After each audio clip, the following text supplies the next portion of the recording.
Assalamualaikum warahmatullahi wabarakatuh. Selamat pagi menjelang siang para rekan-rekan dari Yaidu yang saya sayangi dan saya cintai.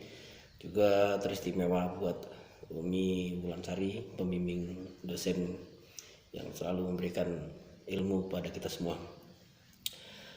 Di sini saya akan membacakan atau membawakan suatu makalah yang pernah kita buat, yaitu tentang faktor prinsip dan desain pengembangan kurikulum. Ya. Faktor yang mempengaruhi serta prinsip yang harus dipegang itu teguh, itu ada 3 faktor yang mempengaruhi pengembangan kurikulum. Yang pertama yaitu faktor perguruan tinggi ya. Yang pertama itu perguruan tinggi. Karena perguruan tinggi itu memberi 2 pengaruh terhadap kurikulum. Yang pertama perkembangan ilmu dan kedua teknologi. Dari perkembangan ilmu dan teknologi ini mempengaruhi suatu kurikulum yang ada di daerah kita atau di Indonesia ini. Dari ilmu teknologi, dari perkembangan ilmunya dan teknologinya itu mempengaruhi kurikulum. yang kedua itu adalah faktor masyarakat. Karena masyarakat punya andil besar, yaitu dari aspirasi mereka, dari dunia usaha dan lapangan pekerjaan, yang jenis usaha yang ada di masyarakat itu berimplikasi pada kurikulum yang digunakan di sekolah, kan itu ada hubungannya tentang lapangan pekerjaan. Yang ketiga yaitu tentang sistem nilai ya.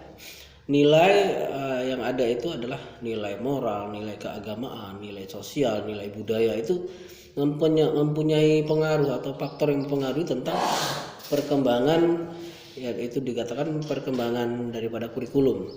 Itu nggak terlepas daripada faktor nilai moral, nilai keagamaan, nilai sosial, dan nilai budaya yang ada berkembang. Berikutnya adalah prinsip-prinsip dasar pengembangan kurikulum. Prinsip-prinsip dasar pengembangan kurikulum itu ada 2. Yang pertama itu prinsip umum. Prinsip umum itu meliputi prinsip relevansi ya. Itu berarti gini, bermakna bahwa kompetensi siswa itu harus relevan, harus sesuai dengan kebutuhan masyarakat. Itu yang pertama. Prinsip umum itu adalah relevansi. Yang kedua itu prinsip fleksibel atau dia lentur ya. Kurikulum ini tidak kaku, harus ini, tidak bisa dirubah, tapi dia lentur, mengikuti sesuai dengan perkembangan zaman. Terus yang ketiga itu prinsip kontinu artinya dia berkelanjutan. Jadi kurikulum ini berkelanjutan sesuai dengan apa yang sudah diterapkan, akan berkesinambungan dan akan berkelanjutan. Yang keempat itu prinsip tentang kepraktisan.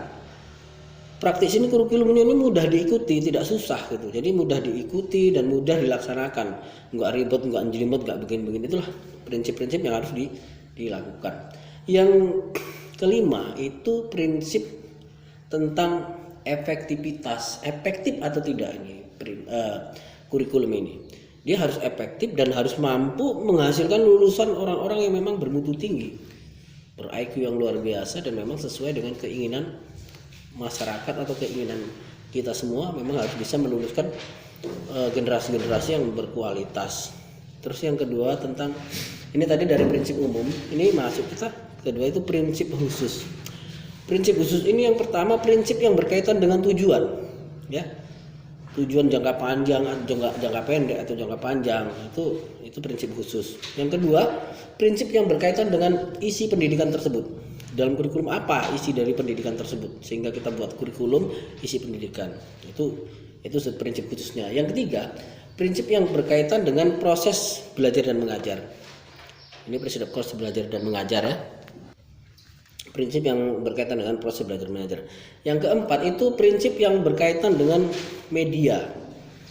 Media ini menjadi satu alat bantu dalam proses belajar mengajar. Ada media papan tulis, ada media cetak, ada media seperti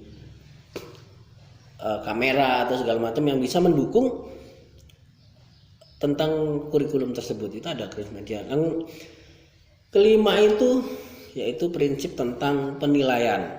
Nah, ini adalah tujuan akhir kita adalah penilaian. Bagaimana nilainya ini? Setelah kita melakukan perkembangan kurikulum, setelah melakukan apa nilai akhirnya?